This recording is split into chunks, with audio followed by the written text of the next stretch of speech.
अस्सलाम वालेकुम दोस्तों, कैसे हैं आप लोग। उम्मीद करता हूं आप अच्छे से होंगे, खैर खैरियत से होंगे। हलाल स्टॉक इन्वेस्टिंग में आपका स्वागत है। आज फिर आपकी खिदमत में हाजिर हुआ हूं एक बहुत ही इंपॉर्टेंट टॉपिक को लेकर के। जैसा कि आप लोगों ने थंबनेल में देख लिया है, इंडियन गवर्नमेंट ने कैश डिपॉजिट करने की एक नई लिमिट 2024 के लिए बना दिया है। ठीक है, ये लिमिट क्या है, यानी कि आप अपने घर में मैक्सिमम कितना कैश रख सकते हैं, मैक्सिमम बैंक में कितना कैश डिपॉजिट कर सकते हैं, बैंक से कितना कैश निकाल सकते हैं, एक साल में मैक्सिमम अपने बैंक अकाउंट से कितने पैसे का ट्रांजैक्शन कर सकते हैं। अगर आप लिमिट के अंदर होते हैं तो आपको कोई भी इनकम टैक्स नहीं लगेगा। अगर आप लिमिट को क्रॉस करते हैं तो इंडियन गवर्नमेंट आपको इनकम टैक्स का नोटिस भेज सकती है, और अगर आप इनकम टैक्स नहीं भरते हैं तो आपको हेवी पेनल्टी भी लग सकती है। 137% तक की पेनल्टी लग सकती है, और किसी किसी केस में जेल भी हो सकता है। तो ये जो नया रूल है 2024 का, ये हमको जानना बहुत ज़रूरी है। एक साल में हम लोग लिमिट क्रॉस ना करें, इनकम टैक्स का नोटिस नहीं आए, इसलिए हम लोग ये रूल जानना बहुत ज़रूरी है। ठीक है, तो एक एक करके हम इस रूल को समझते हैं। ठीक है, कि अगर आप पैसा कैश में ट्रांजैक्शन करते हैं किसी भी बैंक अकाउंट में, ठीक है, तो ये 50,000 रुपया या उससे ज़्यादा अगर आप कैश में ट्रांजैक्शन करते हैं तो बैंक वाला आपके अकाउंट डिटेल्स इनकम टैक्स को भेज सकता है। 50,000 कैश पर डे पर पर्सन, याद रखिए, 50,000 कैश पर डे पर पर्सन। ठीक है, और अगर आप डिजिटल ट्रांजैक्शन करते हैं, ठीक है, पर डे पर पर्सन, तो यही लिमिट 2 लाख है। ठीक है, यानी कि अगर आप 2 लाख के अंदर होते हैं डिजिटल ट्रांजैक्शन में और कैश में 50,000 के अंदर होते हैं तो कोई भी इनकम टैक्स का नोटिस आपको नहीं आएगा। वरना बैंक वाला क्या करेगा, आपका डिटेल्स इनकम टैक्स को भेज देगा कि भाई साहब ने एक दिन में 2 लाख से ज़्यादा का ट्रांजैक्शन किया है डिजिटल, और कैश में 50,000 से ज़्यादा का ट्रांजैक्शन किया है। तो हमको लिमिट के अंदर ही रहना है। एक दिन में याद रखिए कैश 50 से अंदर रहना है, और अगर डिजिटल ट्रांजैक्शन करना है तो 2 लाख से अंदर रहना है, तो हमें कोई ख़तरा नहीं है। ठीक है, पहला रूल ये है। दूसरा रूल क्या है, अगर आपके पास सेविंग बैंक अकाउंट है, ठीक है, सेविंग बैंक अकाउंट, वो तो इससे पहले जो पहला पॉइंट हमने डिस्कस किया वो था पर डे का, पर डे पर पर्सन। दूसरा भी है एक साल में मैक्सिमम, 1 ईयर में, एक साल में मैक्सिमम कितने पैसे का आप ट्रांजैक्शन कर सकते हैं अपने अकाउंट से। अगर आपके पास सेविंग बैंक अकाउंट है तो ये 10 लाख की लिमिट है। 10 लाख रुपया के अंदर अगर आप हैं तो आपको कोई इनकम टैक्स का नोटिस नहीं आएगा। 10 से ऊपर जाते हैं तो आपको नोटिस आ सकता है। ठीक है, एक साल के अंदर। अगर आपके पास वही करेंट बैंक अकाउंट है, करेंट बैंक अकाउंट, तो ये लिमिट 50 लाख है। याद रखिए 50 लाख, यानी आपके पास अगर छोटी पूंजी के आप आदमी हैं, ठीक है, एक साल में 10 लाख से ऊपर का ट्रांजैक्शन नहीं कर सकते हैं आप, उसके अंदर आपका है कमाई आमदनी, तो ठीक है, आप सेविंग बैंक अकाउंट खोलिए। अगर आपके पास ज़्यादा पैसा है, ज़्यादा का ट्रांजैक्शन करते हैं, तो करेंट अकाउंट खोलिए। आपके तो इसी में सेफ्टी है भाई। सेविंग बैंक अकाउंट में आपको इंटरेस्ट मिलता है, करेंट में इंटरेस्ट नहीं मिलता है। ऐसे भी आपको इंटरेस्ट नहीं चाहिए तो क्यों झंझट पड़ना है। ठीक है, तो दूसरा इंपॉर्टेंट पॉइंट ये था, ठीक है, जो मैंने आपको समझा दिया। हम कोई प्रॉपर्टी वगैरह लेते हैं, प्रॉपर्टी वगैरह, ठीक है, अगर हम कोई भी ज़मीन लेते हैं, फ्लैट लेते हैं, कोई भी चीज़ लेते हैं, तो गवर्नमेंट ने देखिए कितनी चालाकी से इसका लिमिट बहुत कम रखा है, 20,000 कैश बस। 20,000 से क्या होगा भाई, गवर्नमेंट चालाकी से कि हमको फिर टैक्स के नोटिस पे हम आ जाएं, मैंने हमको इनकम टैक्स का नोटिस आ जाए, तो 20,000 रुपया कैश हम निकाल सकते हैं ज़मीन या प्रॉपर्टी के नाम पे। ठीक है, अगर कोई हमसे पूछे कि 20,000 तुम निकाले हो तो किस लिए निकाले, हम बोल सकते हैं भाई हमने ज़मीन या प्रॉपर्टी के लिए निकाला है, तो बस 20,000, इससे कुछ नहीं होने वाला है। ठीक है, फिर भी गवर्नमेंट रूल मैंने आपको बता दिया, ये है 20,000 का लिमिट कैश में। ठीक है, अगर आप कोई भी प्रॉपर्टी या फ्लैट वगैरह किसी चीज़ में डील करते हैं तो। ठीक है, चौथा क्या है, शादी ब्याह में, कोई इवेंट में, घर में शादी है, कोई इवेंट है, ठीक है, यानी मैरिज है, इवेंट है, तो वहाँ क्या लिमिट है, उसकी लिमिट इन्होंने थोड़ी बढ़ा कर रखी है 2 लाख। ये भी कम है, 2 लाख से क्या होता है, 2 लाख रुपया, 2 लाख कैश आप शादी के नाम पे, इवेंट के नाम पे निकाल सकते हैं। तो ये भी कुछ नहीं, ये भी कैश ही बता रहा हूँ। ठीक है, ये भी कुछ नहीं है, लेकिन गवर्नमेंट का रूल यही है। प्रॉपर्टी में डील करते हैं तो 20,000 कैश, शादी वगैरह घर में है, इवेंट वगैरह है तो सिर्फ 2 लाख। ठीक है, 5 नंबर का सबसे इम्पोर्टेंट पॉइंट, सबसे ज़्यादा कैश तो घर में रखते हैं ना भाई, सामान लेना है, सौदा लेना है, कोई चीज़ लेना है, पैसा तो कैश हर के घर में होता है। ये कितना मैक्सिमम रख सकते हैं? अगर कोई गवर्नमेंट का आदमी, पुलिस या कोई भी इनकम टैक्स रेड होती है, ठीक है, हमारे घर पे, तो कितना मैक्सिमम कैश हम रख सकते हैं अलाउड है? गवर्नमेंट ने इसको रखा है अनलिमिटेड। ये तो बहुत अच्छी बात है, अनलिमिटेड। लेकिन पूरा अच्छे से सुन लीजिए, अनलिमिटेड तो है, लेकिन अगर आप इनकम टैक्स भरते हैं 5 लाख का और घर में कैश आपको मिल गया 50 लाख, तो भाई इनकम टैक्स वाला पूछेगा भाई बाकी जो पैसा है ये कहाँ से आया? तो प्रॉपर डॉक्यूमेंट्स आपके पास होना चाहिए। प्रॉपर डॉक्यूमेंट्स है तो कोई ख़तरा नहीं, जितना रखिए, ठीक है, आपको ज़रूरत है आपने रखा, ठीक है, तो कुछ के लिए कम ही रखें, लेकिन अगर आप रखते हैं तो प्रॉपर डॉक्यूमेंट्स आपके पास होना चाहिए, ठीक है। घर में आप अनलिमिटेड रख सकते हैं, ठीक है, विथ प्रॉपर डॉक्यूमेंट्स, ठीक है। लेकिन सबसे बड़ा ख़तरा क्या है? हम लोग तो स्टॉक मार्केट में डील करते हैं, पैसे का लेन देन होता ही रहता है, डिजिटल ट्रांजेक्शन, 10 लाख से ज़्यादा भी हो सकता है, 50 लाख से ज़्यादा भी हो सकता है। हम क्या करें जो इन चक्करों में ना पड़े, ठीक है। देखिए, सबसे पहले हम समझते हैं कि स्टॉक मार्केट कैसे काम करता है। कोई भी स्टॉक को हम ख़रीदते हैं तो कैसे ख़रीदते हैं, ठीक है। पैसा आपके होता है बैंक में, बैंक अकाउंट, कोई भी करेंट हो, सेविंग हो, पैसा आपके बैंक अकाउंट में होता है। एक होता है ब्रोकर अकाउंट, डीमैट अकाउंट जिसको कहते हैं, ब्रोकर अकाउंट, ठीक है, किसी भी कंपनी का हो, ज़ीरोधा का हो, गुरु का हो, किसी को भी कंपनी का हो। स्टॉक खरीदने के लिए आपके ब्रोकर अकाउंट में पैसा होना चाहिए। स्टॉक तो हम डायरेक्ट नहीं खरीद सकते ना, किसी ब्रोकर के थ्रू ही खरीद सकते हैं, तो ब्रोकर अकाउंट में पैसा होना चाहिए। तो ब्रोकर अकाउंट में पहले हम ट्रांसफ़र करते हैं बैंक से, ठीक है, जितना चाहिए उतना ट्रांसफ़र कर लिया ब्रोकर अकाउंट से, फिर ब्रोकर अकाउंट से हमने स्टॉक खरीद लिया, ठीक है, स्टॉक खरीद लिया। अब बेचना तो क्या होता है, बेचा तो पैसा डायरेक्ट बैंक अकाउंट में नहीं आता, पैसा आता है ब्रोकर अकाउंट में, यहाँ पड़ा होता है। यहाँ से अगर आपको चाहिए तो बैंक अकाउंट में ट्रांसफ़र कर लो, नहीं चाहिए तो पड़ा ब्रोकर अकाउंट में। ये जो पैसा ब्रोकर अकाउंट में पड़ा होता है, कितना दिन तक मैक्सिमम पड़ा हो सकता है? देखिए, सेबी का नया रूल है, सेबी का, अच्छे से इस पॉइंट को समझिएगा। स्टॉक मार्केट में हम लोग डील करते हैं, बहुत इंपॉर्टेंट सब पॉइंट है। सेबी का रूल क्या कहता है? सेबी का रूल कहता है कि हर क्वार्टर के फर्स्ट फ्राइडे को, हर क्वार्टर के, याद रखना, ठीक है, हर क्वार्टर के फर्स्ट फ्राइडे, पहला फ्राइडे, FIR, फर्स्ट फ्राइडे, हर क्वार्टर के फर्स्ट फ्राइडे को ब्रोकर अकाउंट से जितना पैसा ब्रोकर अकाउंट में मौजूद है ऑटोमेटिक ट्रांसफ़र हो जाएगा बैंक अकाउंट में, बगैर पूछे अपने आप हो जाएगा। यानी ब्रोकर आपका पैसा नहीं रख सकता है, उसको ट्रांसफ़र करना होगा। याद रखिए, first Friday of every quarter, यानी कि कौन कौन सा डेट हो गया? जैसे जुलाई 5, ठीक है, पहला डेट, ठीक है, जो गुजर चुका है अभी। दूसरा है अक्टूबर 4, ये सब फर्स्ट हर क्वार्टर का पहला फ्राइडे है। तीसरा क्या है? जनवरी 3। चौथा क्या है?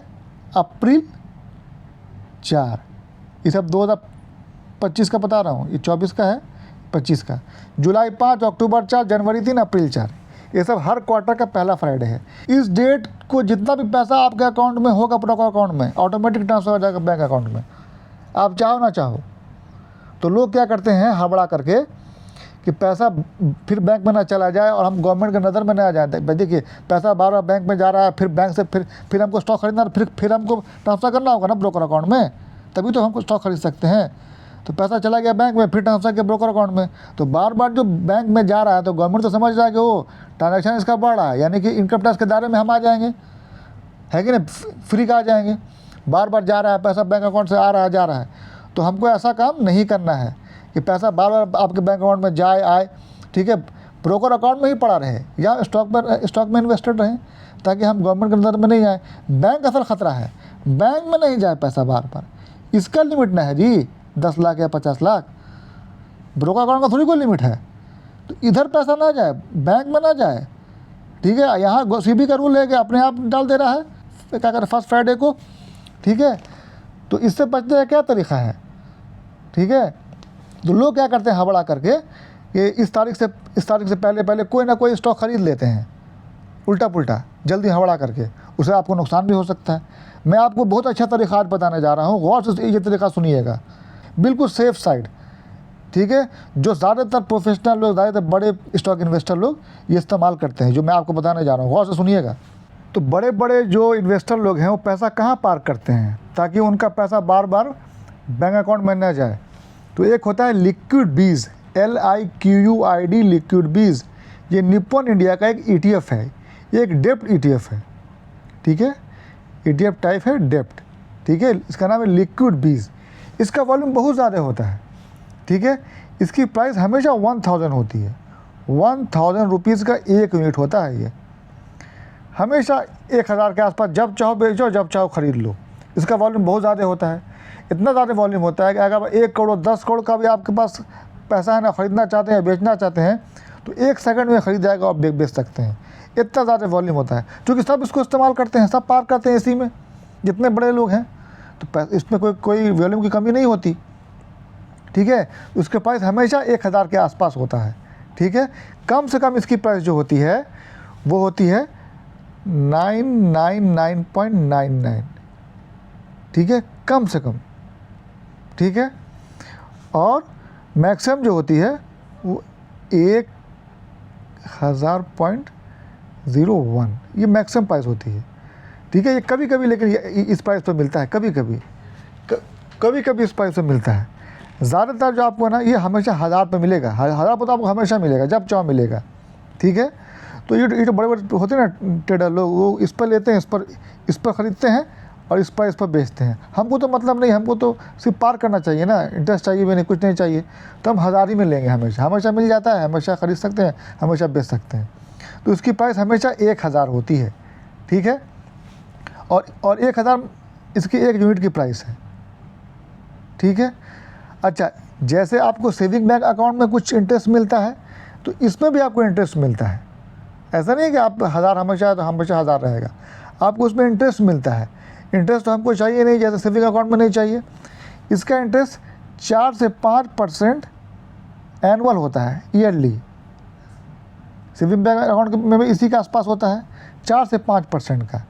ये इंटरेस्ट हमको रोज़ अकाउंट में, मैंने रोज़ हमको इंटरेस्ट देती है, मार्केट खुला हो, मार्केट बंद हो, यानी संडे से स्टार्ट होगा, Sunday, Monday, Tuesday, Wednesday, Thursday, Friday, Saturday, Sunday, मतलब लगातार चलेगा। हर रोज़ आपको इस पर इंटरेस्ट आता रहेगा, जितना हो, 4-5% साल का है ना, तो पर डे तो बहुत कम हुआ, ठीक है। जितना भी आया 0.0001 समथिंग होगा, जितना भी होगा, ये हर दिन आपके अकाउंट में आता जाएगा, ठीक है। लेकिन आपको शो नहीं करेगा, शो तब तक नहीं करेगा जब तक ये 1000 तक ना पहुंच जाए।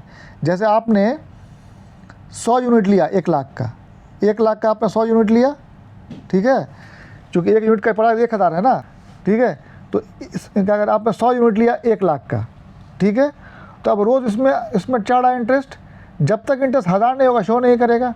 जैसे ही 1000 होगा ना, तो ये 101 हो जाएगा, फिर और चढ़ते 102 हो जाएगा, ठीक है, फिर चढ़ते 103 हो जाएगा, ऐसे चढ़ता है ये, ठीक है। तो जब 1000 होगा तभी शो करेगा।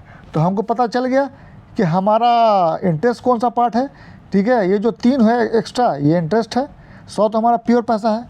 तो हम इंटरेस्ट को जब छांटना है हम छांट लेंगे, हम कहीं नोट करके रखेंगे, हमने 100 का लिया था, अभी 103 हो गया, तो 3 हमारा इंटरेस्ट हो गया, 100 हमारा प्योर हो गया। हम 3 को इस्तेमाल नहीं करेंगे, 100 को इस्तेमाल करेंगे। इस तरीके से हम इसको शॉर्ट आउट कर सकते हैं कि कितना इंटरेस्ट है, कितना हमारा प्योर है, ठीक है। तो इस तरीके से हम पैसा इसमें पार कर सकते हैं, कोई ख़तरा भी नहीं है। इंटरेस्ट हमने हटा दिया है, जब चाहे इसको बेच दिया और अपना स्टॉक को ख़रीद लिया। इससे क्या होगा, हम हड़बड़ा करके कोई भी दूसरा स्टॉक नहीं खरीदेंगे, ठीक है। यहाँ पैसा पार्क है आराम से, ठीक हो गया।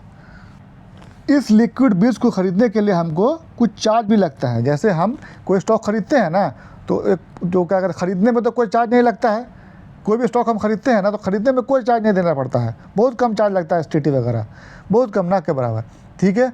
असल चार्ज लगता है बेचते वक्त, जब स्टॉक को हम बेचते हैं तब असल चार्ज देना पड़ता है, ठीक है। तो उसको कहते हैं DP चार्ज। DP चार्ज किसी भी स्टॉक को जब हम बेचते हैं, तो नॉर्मल स्टॉक, कोई भी नॉर्मल स्टॉक, उसको अगर बेचते हैं तो DP चार्ज जो है CDSL लेती है ₹5.50 CDSL, ठीक है। और ब्रोकर, कोई भी ब्रोकर आपका हो, ज़ेरोधा का हो, क्या कहते हैं ग्रो का हो, कोई ब्रोकर हो, ₹8 लेता है, ठीक है। ₹5.50 लेती है CDSL, ₹8 लेता है ब्रोकर, टोटल होता है 13.50, ठीक है। लेकिन 1350 में हम GST भी ऐड कर देते हैं, ठीक है, GST भी लगता है, तो 1.18 रुपया GST लगता है, ठीक है। टोटल 15.93, यानी मैंने किसी भी स्टॉक को बेचने के लिए आपको 15.93 यानी 16 रुपये के आसपास लगता है। किसी भी नॉर्मल स्टॉक को जब आप बेचते हैं तो 16 रुपये के आसपास आपको चार्ज देना पड़ता है बेचते वक्त, ठीक है। लेकिन जब आप ये लिक्विड बीज बेचते हैं, ठीक है, जो डेप्ट ETF है, इसमें आपको CDSL का चार्ज नहीं लगता है, सिर्फ आपको ब्रोकर का चार्ज लगता है 8 रुपया ब्रोकर का चार्ज हुआ और इंटू 1.1 GST लगा। तो ये GST जो आप उसमें इंटू करेंगे तो ये करीब 9.5 रुपये के आसपास आएगा, 9.44, 9.5 रुपये के आसपास। यानी कोई स्टॉक अगर इसमें हम बेचते हैं, यानी ये हम जो लिक्विड बीज बेचते हैं, जब भी बेचते हैं तो हमको 9.5 रुपये के आसपास पे करना पड़ेगा चार्ज, ठीक है। ये तो पॉकेट से पे करना पड़ेगा। तो अब ये कैसे फ्री हो जाए आपका? इंटरेस्ट तो आप ले नहीं रहे हैं, ये चार्ज भी आपका फ्री हो जाए जो हमसे मतलब लिया जा रहा है, ये भी फ्री हो जाए, हम पैसा पार्क भी कर दें और ये चार्ज भी ना देना पड़े, तो उसके लिए एक उपाय है, ठीक है, ठीक है। इसका उपाय ये है कि आप कम से कम 12 यूनिट खरीदें, कम से कम 12 यूनिट, यानी 12,000 का, 1 यूनिट 1000 का है तो 12 यूनिट हो गया 12,000 का। कम से कम खरीदें 12 यूनिट और उसको हम 10 दिन के लिए होल्ड करें, कम से कम 10 दिन के लिए, ठीक है, 10 दिन के लिए होल्ड कर लें। तो ये जो 9.5 रुपये के आसपास है ये आपको फ्री हो जाएगा, ठीक है। 12 यूनिट मैं कह रहा हूँ कम से कम, और 10 दिन कम से कम है। 12 यूनिट से ज़्यादा आप खरीद सकते हैं, आपके पास पैसा है 12 ज़्यादा खरीद लें, ठीक है, और 10 दिन ज़्यादा होल्ड करें, 10 दिन से ज़्यादा आप होल्ड करेंगे तो आपको ये आपको फ्री हो जाएगा, ठीक है। DP चार्ज वगैरह फ्री हो जाएगा, यानी बिल्कुल फ्री में आप यहाँ पार्क कर सकते हैं। एक तो चार्ज ऐसे ही कम लग रहा है, दूसरा उसका भी मैंने उपाय बता दिया आपको, ठीक है। यानी आप बिल्कुल फ्री तरीके से, आसानी के तरीके से यहाँ पार कर सकते हैं। किसी भी इनकम टैक्स के गवर्नमेंट के नज़र में आप नहीं आएंगे, आसानी से आपका काम होगा, ठीक है। और आप जो है एक सेफ़ और एक अच्छा इन्वेस्टमेंट कर सकते हैं, ठीक है। तो ये बहुत इंपॉर्टेंट टॉपिक था, हम स्टॉक मार्केट में काम करते हैं, इसलिए मैंने आपको ये बिल्कुल खोल के अच्छी तरीके से समझा दिया, उसका आपको उपाय बता दिया, गवर्नमेंट रूल क्या है, उपाय क्या है, सब बता दिया आपको। उम्मीद करता हूँ आपको मेरी ये वीडियो पसंद आई होगी। अगर आपको ये मेरी वीडियो पसंद आई तो आप इस वीडियो को ज़रूर लाइक करें, चैनल को सब्सक्राइब कर लें। इंशाल्लाह फिर मिलेंगे एक अच्छी वीडियो में, ठीक है। तब तक के लिए अपना ख्याल रखें। अस्सलाम वालेकुम।